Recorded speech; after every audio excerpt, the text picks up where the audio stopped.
우리 옆에 있는 분들과 함께 이렇게 인사해 볼까요? 당신과 나의 만남은 우연이 아닙니다. 시작.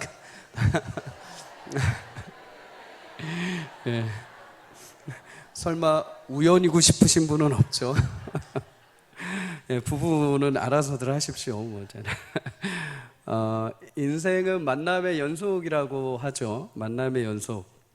태어나면서부터 이제 부모님과의 만남이 시작이 되고 또 형제 자매와의 만남이 시작이 됩니다. 이제 조금 더 자라면 어린이 시절에는 이제 유치원부터 시작해서 학교까지 이어지는 여러 만남이 시작이 됩니다. 대학교를 졸업하고 또 직장에 가서도 새로운 만남, 또 결혼하면서 또 만남이 이어지게 되죠. 필연적으로 그래서 사람은 이런 만남을 통해서 인생에서 서로 영향을 주고 받게 되어 있습니다. 그러다 보니까 사람들이 이 만남을 굉장히 중요하게 여기기도 하고 또 만남의 대상이 되는 사람을 신중하게 고민하며 만나기도 합니다. 네덜란드 출신 룰 헤르만스 박사라는 사람은 사람이 서로 만났을 때 주고받는 영향이 무엇인지를 연구를 한 적이 있습니다. 이렇게 테이블을 두고 앞에 서로 의자 하나씩을 놔두고 식사하는 사람들의 모습을 관찰을 한 거죠. 실험 대상자는 평균 21세의 여성들, 21살의 여성들이고 체중도 비슷하고 서로 모르는 사람끼리 이렇게 딱 두 사람이 앞을 마주보고 식사를 하게 했습니다. 음식을 먹는 모습, 씹는 시간이 한 3,800회 정도 되는 그 시간 동안에 서로를 이렇게 관찰을 하는데 특이한 일이 발생하는데 뭐냐면 상대방과 동시에 먹는데 포크를 입으로 같이 비슷한 시기에 가져다 대는 경향이 있더라는 겁니다. 이뿐만이 아니라 식사 시간 중에 나도 모르게 상대의 모습을 흉내내는 거죠. 그의 얼굴 표정, 그의 어떤 행동, 그의 말투 이런 것들을 나도 모르게 서로 흉내내고 있는 겁니다. 이처럼 인간이 상대방을 만나고 그 행동을 따라가는 것은 이상한 것이 아닙니다. 그런 심리학적 의미로 카멜레온력과 사회적 모방이라는 단어를 사용하기도 합니다. 우리 뇌는 내가 직접 행동하지 않았는데 내 앞에 있는 사람, 내 앞에서 행동하는 어떤 사람을 보고 나도 모르게 똑같이 내 신경이 반응을 한다고 합니다. 그래서 그 사람의 행동과 말투 그리고 분위기를 따라할 확률이 높은 것이죠. 여러분들이 드라마를 보거나 어떤 개그 프로를 볼 때 나도 모르게 마치 드라마 속의 주인공이 된 것처럼 행동을 하시는 것, 그것은 나도 모르게 그게 인지가 돼서 똑같이 따라하고 싶은 마음이 드는 것입니다. 이런 관점에서 보면 매일같이 자녀들이 부모님을 보면서 자신도 모르게 부모님을 배워가는 것, 닮아가는 것은 자연스러운 일인 거죠. 그러니 성도님들, 내 자녀를 보면서 쟤는 누굴 닮았지? 하시면 안 됩니다. 나를 닮았습니다. 나를 닮고 나를 배워가는 거죠. 그렇다면 우리가 인생에서 부모 이외에 일반적인 생활에서 누군가를 만날 때 생기는 변화들을 더 생각을 해봐야 됩니다. 삶에 대해서 긍정적이고 고귀하게 살아가는 자들, 그들의 말투나 그들의 감정이 나와 함께 있는 시간에 나도 모르게 그게 전염이 되어 올 수 있다는 거죠. 나도 모르게 그들에게 전염을 시켜줄 수 있는 거죠.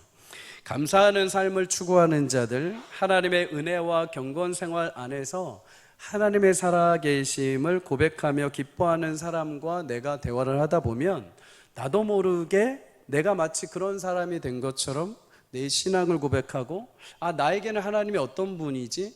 나에게는 어떤 은혜가 있지? 하면서 나도 생각하면서 하나님 앞에 가까이 다가가게 되는 것입니다.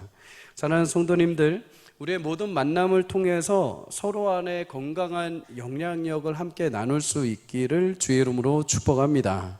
그래서 그냥 단순히 이 사람 내가 한번 만나고 끝나는 관계가 아니라 지속적인 만남이라고 한다면 그것은 그 상대방과 내가 계속해서 영향을 주고 받을 것이라는 것을 꼭 기억해야 합니다. 정윤종 시인의 방문객이라는 시의 앞부분은 그래서 이렇게 표현을 합니다. 사람이 온다는 건 사실 어마어마한 일이다. 그는 그의 과거, 현재, 그리고 미래와 함께 오기 때문이다.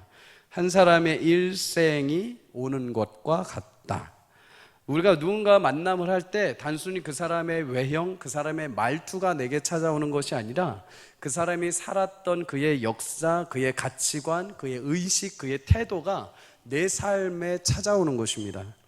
그래서 그의 일생에 가지고 있던 모든 관념과 그의 모든 신앙의 색채와 그가 가지고 있는 긍정적인 마음들이 내 안에 찾아와서 나와 대화를 하면서 영향을 주게 되는 거죠. 부모와 자식의 만남도 그렇고 스승과 제자의 만남도 그렇습니다.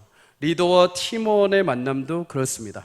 그러한 만남을 통해서 하나님은 우리 가운데 내가 알지 못했던 나의 숨겨져 있던 재능을 발견하게 하시기도 하고 내게 주신 삶의 고귀한 그 놀라운 은혜를 회복하시고 살아갈 목적을 주시기도 합니다.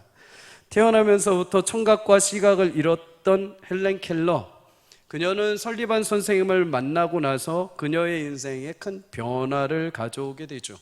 그냥 나는 보이지 않고 듣지 못하고 하기 때문에 그냥 끝난 인생이야 라고 했을 때 설리반 선생이 찾아와서 한 그 말과 행동을 통해서 그녀는 자신의 장애가 제한이 될 수 없고 나에게 주신 하나님의 삶이 명확함을 알고 놀라운 삶을 살아가게 됩니다.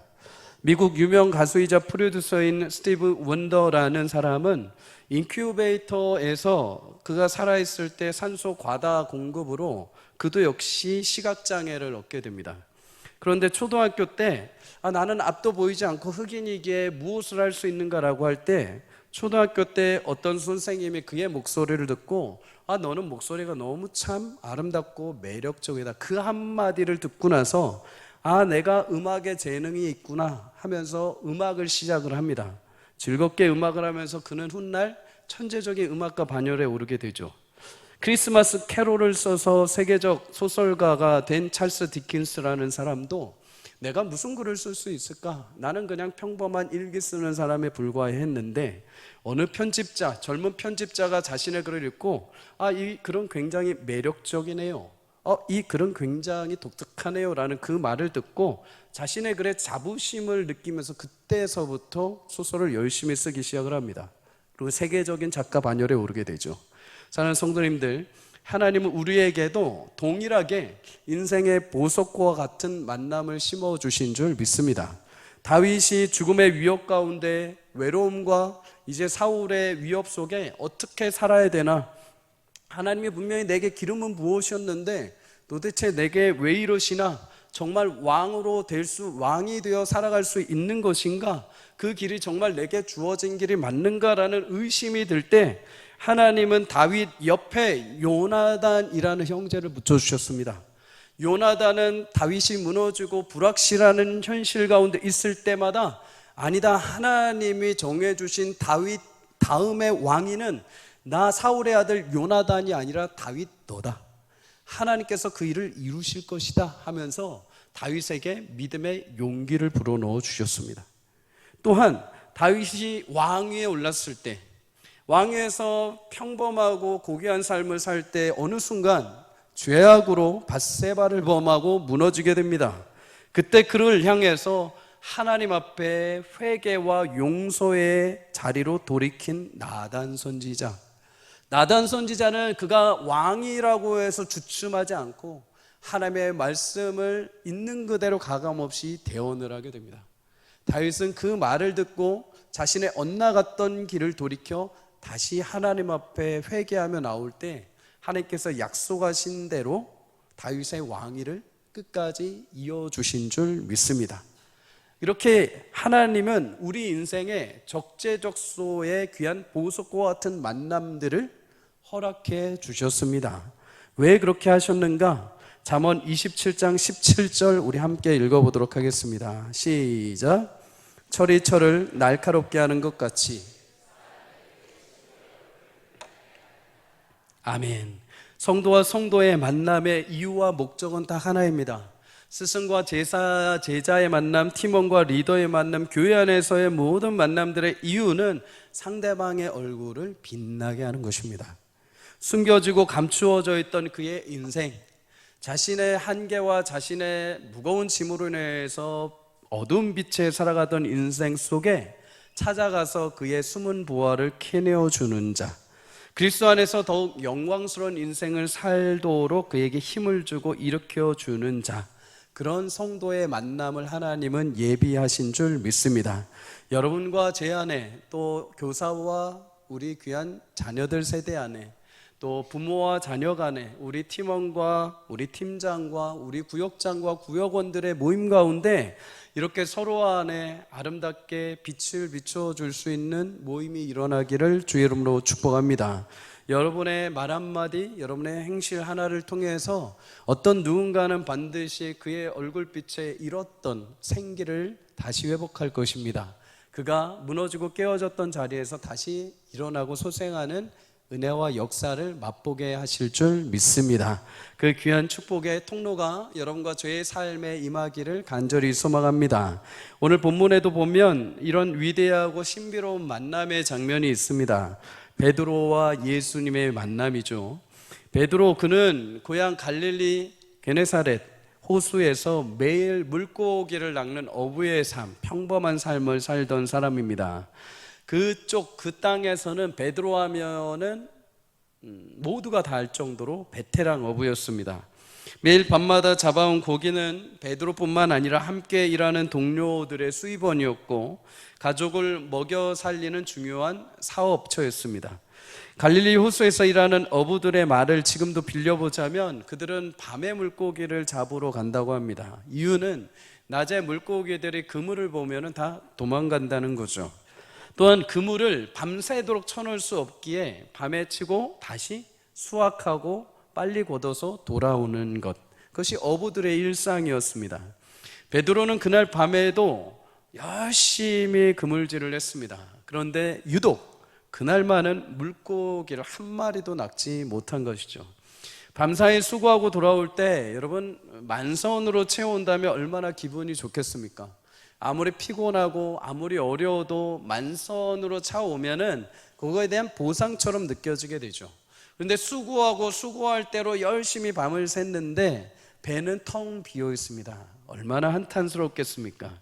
그런 낙심 가운데, 아쉬움 가운데 베드로와 동료들은 내일 다시 새벽에 나갈 그물을 정리하고 있었습니다. 그때 이른 아침에 예수님의 가르침과 병고침을 소망하며 수많은 무리들이 그 해변가로 몰려들었습니다. 예수님은 그 자리에서 말씀을 전하기에 굉장히 한계가 있었습니다. 수많은 무리들이 자신을 에워싸고 또 말씀을 전하는데도 불편하고 저 뒤에 있는 영혼들에게까지도 그 말씀이 전해지지 않는 거죠. 하나님은 온 우주 만물을 창조하신 분입니다. 자연의 섭리와 이치를 굉장히 잘 알고 계시는 분이죠. 예수님은 그것을 증명이라도 하듯이 베드로의 배에 오르셔서 그 배를 약간 호숫가에서 띄우게 하십니다. 그리고 뺑 둘러있는 그 육지의 무리들을 모아놓으시고 자신은 배 위에서 마치 그것을 강대상 삼으셔서 산 쪽을 향해서, 육지를 향해서 말씀을 선포하십니다. 홀로 있는 그 자리에서 많은 주변에 있는 육지에 있는 영혼들에게는 각각 개별적으로 말씀이 호숫가에서 울려 퍼지면서 잘 전해 들을 수 있는 방법을 사용하신 거죠. 베드로도 예수님과 함께 그 배에 올라서 예수님이 가르치시는 동안에 계속 함께 그 말씀을 들었습니다. 육신은 피곤했고 마음은 빈 그물 때문에 허탈했지만 예수님이 부탁하셨기에 그는 육지에서 배를 띄워서 그 말씀이 끝날 때까지 기다렸습니다. 그리고 말씀이 끝난 이후에 예수님은 이렇게 그 배를 둘러보시고 베드로에게 이렇게 말씀하십니다. 오늘 4절에 말하죠. 말씀을 마치시고 시몬에게 이르시되 깊은 데로 가서 그물을 내려 고기를 잡으라. 여러분, 예수님이 말씀을 마치시고 나서 그냥 바로 시몬 이제 가자 한 것이 아니라 시몬의 배를 둘러보십니다. 시몬의 비어있는 배, 그의 비어있는 그물을 보시죠. 베드로의 상황은 누가 봐도 낙심과 실망의 상황이죠. 그런데 예수님 그에게 다른 길을 제시하시고 다르게 해석을 해주십니다. 무엇이라고 하십니까? 베드로, 너의 하루는 오늘 비어서 돌아가는 텅 빈 배가 되지 않을 것이다. 지금 깊은 데로 가서 그물을 내리고 고기를 잡아서 돌아가는 인생. 비어서 돌아가는 인생이 아니오. 이제 예수인 내가 함께 있으니 이제 너가 소망했던 물고기를 잡아서 풍성하게 돌아가는 인생이 될 것이다. 여러분, 우리가 예수님과의 만남에서 기억해야 될 것 하나는, 예수님과 만남이 우리에게 왜 중요한지, 그 이유는 예수님 만날 때 우리 인생의 해석이 다시 재해석되기 시작하기 때문입니다. 베드로는 예수님이 없을 때는 텅 비어 있었죠. 빈 그물이었습니다. 근데 예수님이 자신의 배에 오르셔서 그 배에서 다시 말씀하시고 시작하실 때 이제는 완전히 상황이 달라지게 됩니다. 눈에 보이는 비어있는 것이 아니라 앞으로 거두게 될 물고기, 가득 채워지는 배의 삶이 되는 것이죠. 기독교 변증가 C.S. 루이스는 우리 신앙의 공식이 있다고 합니다. 그 공식이 무엇인가? 하나님의 독생자 예수님께서 인류 구원을 위해 죽임을 당하셨습니다.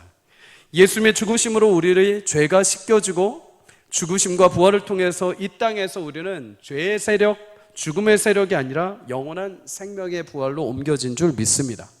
이것이 기독교 신앙의 공식이죠. 이것을 믿는 자가 크리스천입니다.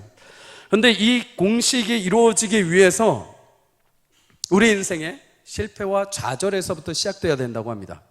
그래서 그는 기독교를 가리켜서 낭패감에서 출발하는 기독교.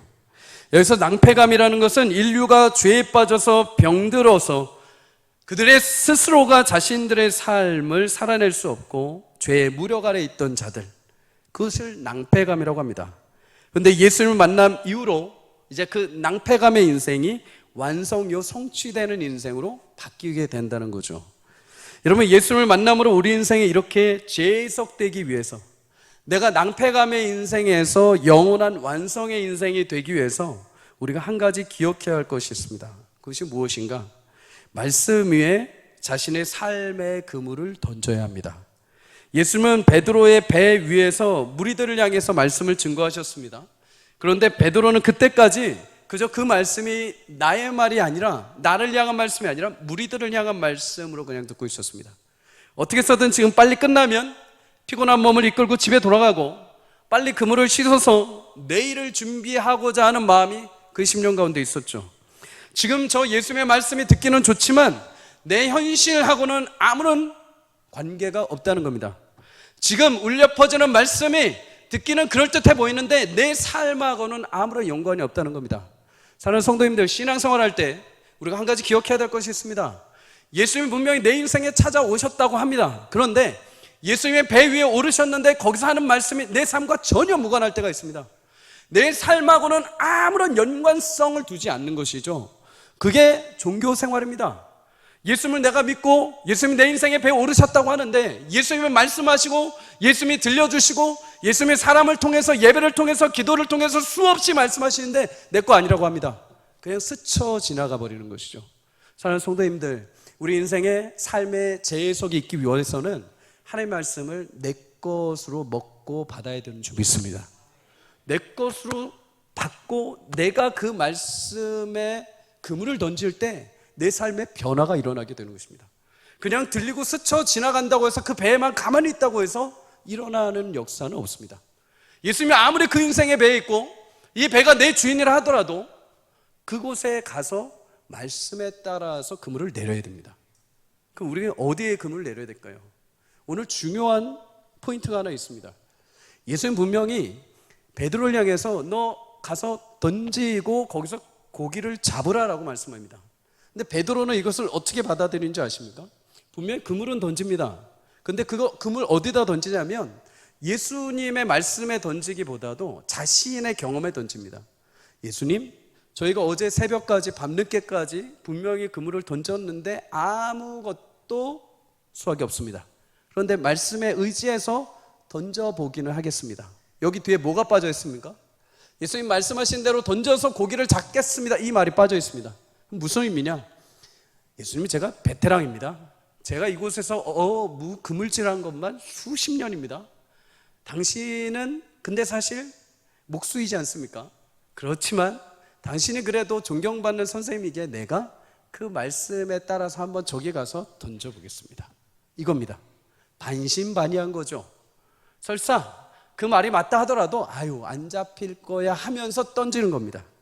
그런데 놀라운 역사가 일어나죠. 그 반신반의한 믿음을 가지고 던졌음에도 불구하고 예수님은 그물에 물고기가 가득 담기게 하십니다. 여러분, 이 결과를 보고 나서 베드로가 어떻게 반응을 합니까? 오! 예수님 위대하시네요. 저랑 동업할까요?가 아니라 주님 저는 죄인입니다. 나를 떠나십시오. 왜 이런 반응이 나왔을까요? 분명히 자기 마음 가운데는 의심을 가지고 그물을 던졌습니다. 내가 상식적으로 알고 있는 깊은 곳. 여러분, 베테랑이면은 어디가 깊은 곳인지 알고 있습니다. 그 깊은 곳에 분명히 물고기가 잡히지 않을 것도 알고 있습니다. 아유, 예수님 말씀하셨으니까 제가 던져는 보겠습니다. 근데 안 잡힐 겁니다. 하고서 던진 거죠. 근데 막상 던졌는데 잡혀버린 겁니다. 마음에 무슨 마음이 들었을까요? 저분 도대체 뭔데? 무슨 일을 하시는 분이고 어떤 분인데 내가 분명히 여기 물고기 없는 거 아는데도 던졌는데도 이렇게 잡히게 하시는 분인가? 그렇다면 저분이 내가 가지고 있던 방금 그 마음에 반신반의했던 마음도 알고 계시는 분 아닌가? 그것을 알자마자 주님 앞에 무릎을 꿇어버린 겁니다. 깊은 곳에 물고기를 잡는 것을 아실 정도의 하나님이시라면, 예수님이시라면 내 마음 가운데 의심하고 당신을 비웃고 던졌던 내 마음까지도 아시는 분이기에 그죠? 주님 앞에 무릎을 꿇은 것이죠. 여러분, 신앙생활을 하면서 인생의 변화를 가져올 수 있는 방법은 내 경험에 그물을 던지는 것이 아니라 아주 작은 믿음이라 하더라도 말씀 위에 나의 삶의 그물을 던져야 하는 줄 믿습니다. 심지어 지금 당장 의심이 되고 불확실해 보여도 내 경험과 의지대로 내가 했던 대로 던지는 것이 아니라 하나님의 약속의 말씀 위에 자신을 붙들고 있는 삶의 그물을 던질 때, 그럴 때 내 삶의 인생이 새롭게 재해석되는 은혜가 있을 줄 믿습니다. 말씀에 의지한다는 것은 원어로 보면 말씀 위에 그물을 던지라는 것입니다. 말씀 위에. 여러분은 지금 어디 위에 그물을 던지고 계십니까? 내 경험, 나의 상식, 나의 철학, 나의 어떤 주관, 거기에 그물을 던지고 계십니까? 나의 문제 위에 그물을 던지고 계십니까? 나의 재정, 나의 관계, 나의 학업과 나의 미래에 던지고 계십니까? 아니면 하나님이 내게 허락하신 그 약속의 말씀 위에 그물을 던지고 계십니까?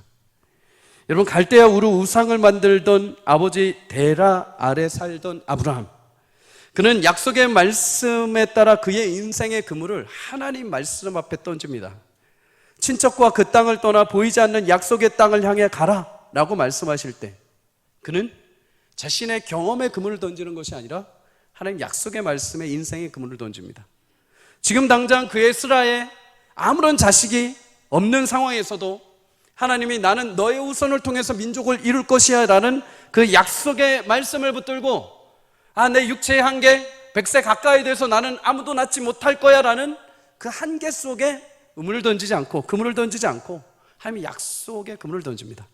그로 인해 아브라함은 수많은 이삭 그 이후의 자녀, 손들을 통해 믿음의 조상이라는 인생의 새로운 해석을 얻게 됩니다. 바울은 바리새인 중에 바리새인으로 예수를 믿는 자를 핍박하고 교회를 힘들게 했던 사람입니다. 그런데 다메섹에서 예수를 만난 이후에 이방의 사도로 부르셨다는 그 약속의 말씀에 자신의 인생의 그물을 던지게 됩니다. 이전에 내가 알았던 율법, 지식, 나의 경험, 내가 아는 하나님에 대한 신관에 대한 그물을 던지는 것이 아니라 그 모든 것을 배설물로 여기고 이제 하나님 약속하신 예수 그리스도를 향해 자신의 인생의 그물을 던질 때 괴수 중에 괴수라고 하지만 그를 하나님께서 이방의 놀라운 사도로 삼아주신 줄 믿습니다. 사랑하는 성도님들, 인생의 재해석은 예수님의 말씀 위에 그물을 내릴 때부터 시작이 됩니다. 내 경험, 내 상식에 내렸던 그물, 그래서 실패하고 허탕치고 낭패 가운데 계신 분들이 계십니까? 오늘 다시 나에게 주신 약속의 말씀 위에 그물을 던질 수 있기를 주의 이름으로 축복합니다. 세상을 향해, 나의 가능성을 향해, 나의 기대치에 그물을 던지는 것이 아니라 예수님의 약속의 말씀에 반신반의하더라도 단 1%의 믿음이라도 던졌을 때 하나님께서 그 인생을 통한 놀라운 그물의 풍성한 결실과 열매를 맺게 하실 줄 믿습니다. 성도님들, 여러분의 삶이 다시 한번 주의 말씀 앞에 그물을 던져 인생이 재해석되는 은혜가 있기를 주의 이름으로 축복합니다. 세상이 해석하는 내 삶을 살지 마십시오. 세상이 말하는 내 삶을 살지 마시고 하나님이 말씀하시는 여러분의 삶을 살아가기를 축복합니다. 하나님이 명하시는 삶을 여러분들이 살아낼 수 있기를 주님을 축복합니다. 그러기 위해서는 하나님의 말씀 위에 내가 내 인생에 귀한 그물을 던질 때 거기서 오시는 참된 수확의 결실을 맛보며 살아가는 은혜가 있기를 주 여러분 축복합니다. 마지막 두 번째로, 예수님과의 만남을 통해서 우리는 인생의 새로운 좌표를 설정할 수 있게 됩니다. 오늘 본문 10절과 11절 우리 함께 읽도록 하겠습니다. 시작. 세베대의 아들로서 시몬의 동업자인 야고보와 요한도 놀랐음이라. 예수께서 시몬에게 이르시되 무서워하지 말라. 이제 후로는 내가 사람을 취하리라 하시니 그들이 배들을 육지에 대고 모든 것을 버려두고 예수를 따르니라. 아멘. 예수님의 말씀에 그 위에 작은 믿음이지만 그물을 던졌을 때 수많은 물고기를 얻었던 베드로, 그 놀라운 예수님의 권세 앞에 자신이 죄인임을 고백하고 예수님 앞에 무릎을 꿇습니다. 예수님은 그런 베드로를 향해서 이제 다시 그의 인생에 걸어가야 될 새로운 좌표를 명하십니다. 내가 사람을 취하리라. 같은 본문이 담긴 마태복음 4장 19절에 보면 사람을 낚는 어부가 되게 하시리라 라고 말씀을 합니다. 오늘 본문에 이 취한다, 사람을 취한다라는 단어는 사로잡다, 생포하다라는 의미입니다. 자연 속에서 여러분 물고기를 잡게 되면, 또는 자연 쪽에서 사람이 어떤 동물을 잡게 되면 기본적으로 나타나는 증상은 그 동물이 죽거나 잡아먹히는 것입니다. 왜 그렇습니까? 죄로 인해서 오염된 우리 인생은 무엇인가를 잡아오면은 다 죽이는 길로밖에 되지 않습니다. 다 그것을 나를 위해서 취하는 것이 될 수밖에 없습니다. 구약에도 보면 그런 의미에서 사실 어부가 등장합니다. 예레미야 16장 16절에 이렇게 말하죠. 여호와의 말씀이니라. 보라, 내가 많은 어부를 불러다가 그들을 낚게 하며 그 후에 많은 포수를 불러다가 그들을 모든 산과 모든 언덕과 바위 틈에 사냥하게 할 것이다. 하나님 예레미야를 통해서 선지자를 보내시는데 이스라엘 백성들이 끊임없이 회개하고 돌아오지 않는 곳으로 보내십니다. 끊임없이 주께 돌아와서 예배하고 끊임없이 다시 회복하고 돌아오기를 바라시는데 안 돌아옵니다. 그래서 예레미야를 통해서 최종적으로 경고의 말씀을 보내시죠. 내가 너희를 살리기 위해서 어부를 보낼 것이다. 너희를 잡기 위해서, 너희를 거두기 위해서 어부를 보낼 것이다. 근데 이 어부가 누구일까요? 바벨론입니다. 바벨론 군사들. 말을 안 듣고 자신들의 인생에 마음대로 사니까 하나님이 어부를 보냈는데 그 어부는 바벨론 군대를 보내셔서 그들을 거두시고 그들을 심판하시는 겁니다. 여러분, 구약의 어부는 심판의 어부입니다. 정죄고 멸망의 어부죠. 근데 오늘 본문에 예수님이 명하신 어부는 좀 다릅니다. 이 어부는 사람을 낚고 취해서 죽이는 것이 아니라 오히려 사람을 죄와 사망의 권세 아래서 죽어가던 사람을 건져내주는 어부입니다. 살리는 어부인 거죠. 여러분, 구약의 어부는 이렇게 죽이는 어부였는데 신약의 어부는 어떻게 이렇게 살리는 어부로 바뀌었는가? 그 가운데 예수 그리스도가 계십니다. 예수님의 죽으심과 부활하심이 있기 때문에 예수님이 오신 이후부터는 이제 죄에 묶여서 죽어갈 수밖에 없던 영혼들이 예수님을 믿은 이후에 모두가 다 죄에서 살아나는 인생, 모두가 다 죄와 사망의 늪에서 마귀의 올무에서 걸려 죽을 수밖에 없던 영혼들을 건져내셔서 생명으로 옮기는 인생, 그것을, 그 위대한 사명을 이제 예수님이 베드로에게 맡겨주신 겁니다. 무서워하지 말라. 이제 후로 너를 통해서 죽어가는 수많은 영혼들을 내가 건져낼 것이다. 사랑하는 성도님들, 교회의 사명이 여기에 있죠. 여러분과 제가 섬기는 이 교회, 예배하는 이 교회, 서울 삼광교회는 영혼을, 죽어가던 영혼을 예수 그리스도의 은혜로 건져내주는 방주와 같은 교회인 줄 믿습니다. 또한 여러분, 성도는 어떨까요? 성도의 삶도 마찬가지입니다. 여러분 한 분을, 또 저를 한 사람을 이렇게 부르시고 하나님께서 명하신 삶은 명확한 좌표가 있습니다. 어느 누구도 좌표 없이 이곳저곳 왔다 갔다 살다가 주님 앞에 가는 사람은 단 한 사람도 없습니다. 모두가 명확하게 하나님께서 그 인생을 부르시고 좌표를 찍어주셨는데 거기가 어디냐? 사람을 낚는 어부의 인생입니다. 여러분의 삶을 통해서 하나님은 사람, 잃었던 죄 가운데 사망 가운데 죽어가던 영혼들을 살리기 위해 부르신 줄 믿습니다. 여러분, 그 일들이 어디에서 일어납니까? 만남에서 시작이 되죠. 스승의 한마디, 교사 한마디를 통해서 자신의 사명과 자신의 길을 잃었던 아이들이 길을 찾고 구하고 자신의 인생을 새롭게 걸어가기도 합니다. 장로님들의 권면과 위로와 신방 한마디가 교회의 상처와 아픔 가운데 있던 성도를 살리기도 합니다. 구역장님들이 관심을 가지고 오랜 여러 가지 질병과 아픔과 낙심 가운데 방황하는 영혼들을 향해서 전화하셔서 어디 있든지 내가 기도할 테니까 기도 제목 함께 보내주고 우리 교회가 기도할게 라는 그 한마디에 아, 교회가 나를 잊지 않고 함께 기도하고 있구나 라는 위로와 소망으로 잃었던 영혼들이 다시 주께 돌아오게 됩니다. 사랑하는 교육자들의 고귀한 말씀의 선포를 통해서 이 시대 수많은 세상의 물질과 탐욕과 죄악으로 오염되어 있는 이 세상을 살아가는 우리 아이들이 진정한 진리와 생명이 예수님께 있음을 믿고 그들의 삶이 고귀하게 주께 돌아오는 역사와 은혜가 있는 줄 믿습니다. 그 일을 위해서 예수님은 우리를 구원하시고 사람 낚는 어부로 불러주셨습니다. 여러분을 통해서 그런 놀라운 은혜와 역사가 일어나기를 주의 이름으로 축복합니다. 한 사람 한 사람을 살리고 세워서 하나님께서 귀하게 존귀하게 여기시는 잃었던 영혼들, 죄 가운데 빠져 죽을 수밖에 없던 영혼들이 여러분의 격려와 위로와 섬김을 통해 다시 살아나는 놀라운 역사가 있기를 주의 이름으로 축복합니다.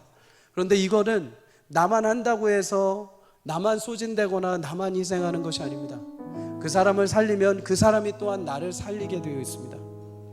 저는 예전에 부목사로 마지막으로 섬기던 교회에서 떠나오면서 누가 생각이 난가 이렇게 했을 때 물론 여러 성도님들이 많이 생각이 났습니다. 그런데 어제 이렇게 설교를 이렇게 준비를 하는데 문득 딱 한 사람이 떠올랐습니다. 어떤 아이냐, 죄송하지만 조금 이렇게 어려서 조금 충격을 받아서 지능적으로 약간 부족한 아이입니다. 늘 종종 교회에 오지만은 허름하게 옷 입고 지능적으로 떨어지다 보니까 또 냄새도 나고 하다 보니까 성도님들이 가까이 가지를 못하는 거죠. 근데 제가 처음 거기에 부임했을 때 이 청년이 저한테 다가왔습니다. 근데 처음 부임했으니까 얼마나 마음이 뜨겁고 얼마나 마음이 이미지도 있고 하니까 그 아이를 처음에 참고 받아주었습니다. 이렇게 대화를 할 때 되게 처음에 무서웠습니다. 내심. 그런데 대화를 하는데 되게 순박한 겁니다. 물론 담배도 피고 때론 가스도 하고 이런 일이 있었습니다. 그런데도 대화를 하면 되게 순박한 겁니다. 겉으로 보여지는 부분이 아니라 내면의 외로움과 아픔과 아쉬움이 있는 거죠. 그래서 올 때마다 그냥 등만 두들겨주고 담배 피지 마 교회 잘 나와 하면서 그냥 격려만 해줬습니다. 근데 이 아이가 한두 달 지나서부터 어떻게 하느냐, 그 다음에 올 때부터 항상 바카스를 가져왔습니다. 항상 하나 바카스 하나, 둘도 아니고 바카스 하나, 비타오백도 아니고 항상 바카스 하나, 일관되게 가져왔습니다. 일관되게 가져와서 저한테 주는 거죠. 너무나 감사했습니다. 그런데 저는 처음에 그냥 교육자이니까 그렇게 했죠. 근데 이제 거기서 이제 4년, 5년, 6년 사역을 해오면서 제 안에도 지침이 있었겠죠. 제 안에도 힘듦이 있었겠죠. 이게 지금 잘 가고 있나? 잘 하고 있는 것이 맞나? 앞으로 하나님께서 어디로 인도하실 것인가? 막막한 현실 가운데 기도하고 힘들어 있을 때 어느 순간 이야기가 딱 찾아왔습니다. 평범한 일상이었습니다. 그런데 이 아이가 그때 저한테 바카스를 주면서 뭐라고 하냐면 늘 했던 말입니다. 목사님 힘내세요 하는데 그 말이 저한테는 하나님의 음성처럼 들렸습니다. 저는 그냥 이 아이한테 예의상 늘 친절하게 해주고 예의상 누군가는 한 명은 그래도 이 아이를 보듬어놔야 됐다는 어떤 의식적인 마음에서 했는데 어느 순간 얘가 와서 저한테 한마디를 하는데 그게 하나님의 음성을 들리는 겁니다. 힘들지, 어렵지, 아프지, 고단하지, 근데 잘하고 있다. 제가 그날부터 얘가 달라지기 시작을 한 겁니다. 이게 나만 좋은 것으로 이 아이를 내가 살리고 있다고 생각하는데 그게 아니었던 거죠. 이 아이가 매번 나를 찾아와서 바카스를 주고 내게 와서 인사를 하고 하는 거는 나를 격려하시고자 하시는 하나님의 또 다른 만남이었던 것입니다. 사랑하는 성도님들, 우리는 성도의 성도다운 만남을 통해서 서로 안에 자라가게 되어 있습니다. 홀로 서는 인생은 아무도 없습니다. 내가 누군가를 세워주고 살리면 반드시 하나님 그 귀하신 은혜를 기억하시고 나 또한 하나님께서 아주 적재적소의 고귀한 만남을 통해서 내 영혼이 살아갈 힘과 은혜와 지혜를 얻게 하실 줄 믿습니다. 그래서 여러분 다니엘 12장 3절 하반절에 보면 많은 사람을 옳은 대로 돌아오게 한 자는 별과 같이 영원토록 빛나리라 라고 말씀을 합니다. 숫자가 많아서 빛나는 것이 아니라 그 또한 그와 함께 하나님이 기뻐하시는 삶을 살면서 모두가 다 영원히 빛나는 별과 같이 하나님께서 사랑하시고 이끌어 주신다는 것이죠. 사랑하는 성도님들, 오늘도 교육의 일선에서 최선을 다하시는 우리 교사 선생님들 감사하고 축복합니다. 여러분의 그 말 한마디를 통해서 우리 작고 연약한 우리 아이들이 건강하게 다시 세상에 소망을 품고 믿음의 길을 걸어가게 될 줄 믿습니다. 또 그 아이들이 건강하게 훗날 자라서 여러분들에게 오히려 어느 날 위로가 되는 날이 올 줄 믿습니다. 사랑하는 우리 부모님들, 자녀들 위해서 최선을 다해서 지금까지 키워오심에 애쓰셨습니다. 지금은 눈물로 씨를 뿌리지만 어느 순간 하나님께서 그 자녀를 통해서 나에게 위로하시는 만남의 축복과 은혜를 주실 줄 믿습니다. 우리 장로님들 기도로 지금까지 버티고 애써오셔서 감사드립니다. 때로는 말 못할 사정 가운데 억울한 일도 있었고 오해도 있었지만 여러분의 그 헌신과 수고를 통해서 어느 날 사랑하는 우리 후배 귀한 성도님들 한 분 한 분이 귀하게 건강하게 자라서 교회를 또 다음 세대를 이어 여러분의 위로와 축복이 될 줄 믿습니다. 사랑하는 우리 구역장님들, 사랑하는 우리 팀장님들 한 분 한 분, 우리 모두가 다 알아주지 못하지만은 하나님 그거 기억하시고 여러분의 섬김과 여러분의 그 헌신 합당하게 또 누군가를 통해서 여러분을 위로하시고 서로 안에 아름다운 빛과 같은 귀한 은혜를 이루어 가실 것입니다. 여러분 한 사람 한 사람 모두 우리 인생에 여러 가지 인생에 그물을 던져야 할 곳이 있지만 오직 하나님 말씀 위에 그물을 던져서 우리 인생을 다시 새롭게 재해석하고 서로 안에 명확하게 주신 인생의 사람을 낚는 어부의 좌표를 잡고 함께 신실하게 주님 오시는 그날까지 온 교회가 함께 걸어가기를 주 이름으로 축복합니다. 그래서 나만 혼자 빛나는 것이 아니라 다른 사람의 빛을 끌어와서 내가 빛나는 것이 아니라 함께 나눠주고 함께 그 빛을 흘려보내서 서로 빛이 나 우리 교회를 통해 세상에 영광스러운 하나님의 빛이 비쳐 우리에게 맡겨주신 사명, 사람을 다시 낚는 어부, 사람을 다시 취해 주님의 영광의 은혜 가운데 이끌어가는 귀한 주님의 사명을 감당하는 온 성도요 교회가 되는 귀한 은혜가 있기를 주의 이름으로 간절히 축복합니다. 한 주 동안에도 귀하게 하나님께서 주신 인생의 삶의 재해석을 통해 건강하게 주의 길을 걸어 승리하는 한 주가 되시기를 주의 이름으로 간절히 축복합니다.